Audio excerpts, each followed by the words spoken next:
Everything you think you know about your own mind is a beautifully constructed lie.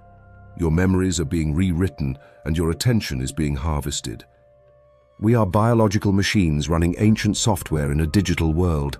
We chase illusions of status, trap ourselves in endless complaints, and let the success of others dictate our worth.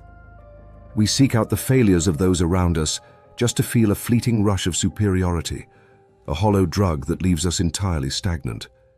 We blindly surrender our time and our comfort the moment we see the word free, forgetting that the steepest price we pay is always hidden.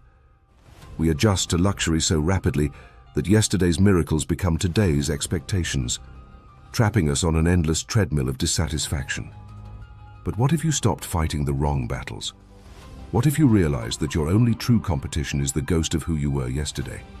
When you embrace the friction, recognizing that the things we bleed for are the things we truly love, you finally understand the code behind your everyday choices, and you stop running on autopilot. We aren't just observing human nature here, we are dissecting it. Welcome to the Research Lab. Welcome to ThinkGlent,